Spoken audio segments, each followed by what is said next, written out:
Hello and welcome. Today we are diving deep into Mauni Amavasya, a really fascinating and spiritually charged day in the Hindu calendar.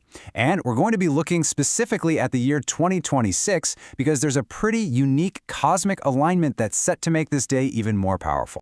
You know, we live in a world that is just full of noise. Endless notifications, nonstop chatter, just background buzz all the time. It's pretty relentless. So this ancient practice offers a really radical idea. What if you just paused? What if you took one day for profound silence? Because in 2026, that single day is shaping up to be exceptionally powerful. All right, so what is Mauni Amavasya exactly? Let's break down the meaning behind this incredible day of silence. So, at its very core, Mauni Amavasya is exactly what it sounds like. Muna is the Sanskrit word for silence. But this isn't just any old new moon, nope.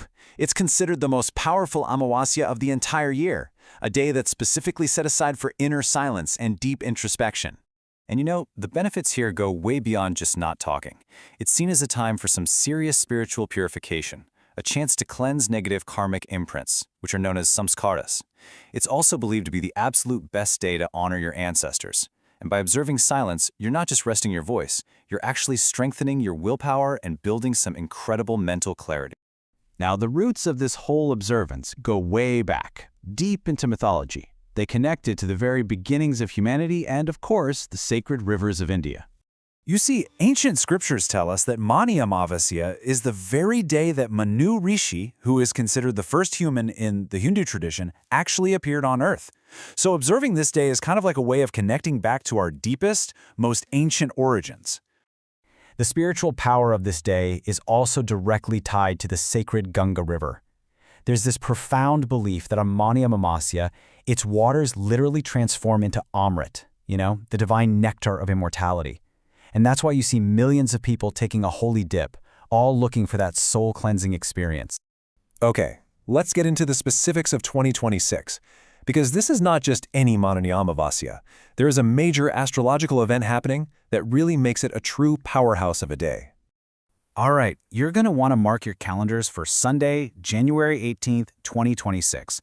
The Amavasya Tithi, which is the new moon phase, starts just after midnight and it lasts the entire day. So that Sunday is the main day for all the rituals and observations. Now here's where things get really intense, astrologically speaking. On this specific day, both the sun and the moon are going to be together in the zodiac sign of Capricorn. Now, that alone is pretty significant, but it's the planet that rules Capricorn that really turns up the volume on all this energy. So this alignment is so powerful because Capricorn is ruled by Saturn, the great taskmaster, the planet of karma and responsibility. So when you have the moon, which represents our mind and our emotions, sitting right in Saturn's house, well, you can imagine the atmosphere can feel a bit heavy. This energy has a way of bringing old regrets up to the surface, but it's not to make you feel bad. It's actually giving you a chance to finally look at them, acknowledge them, and let them go. So what does all this cosmic weather mean for you personally? Well, it's a prime opportunity for a huge emotional release. And for anyone who's dealing with astrological challenges related to Saturn, like Sati Sati, this is a really key day for remedies.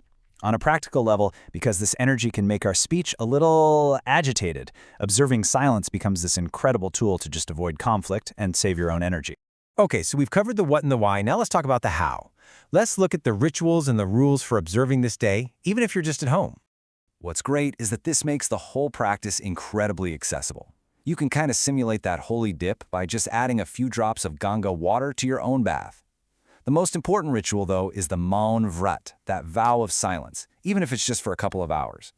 Other key practices include offering water to the sun, honoring your ancestors by offering water with black sesame seeds, and performing Dawn, which is charity. And doing that on this day is said to be exceptionally wonderfully fruitful. And, like any sacred observance, there are some guidelines to help maintain the day's special energy. The do's are all about purity and piety, eating simple vegetarian food, chanting mantras, being kind. The don'ts are basically about avoiding activities that mess with that vibe. So no big ceremonies, definitely no arguments, and avoiding things like alcohol or sleeping in late. It's all about creating the right atmosphere for that deep inner work. So when you put all of these pieces together, The silence, the mythology, the astrology, you get something that is truly transformative. At the end of the day, this day is seen as way more than just a set of rituals.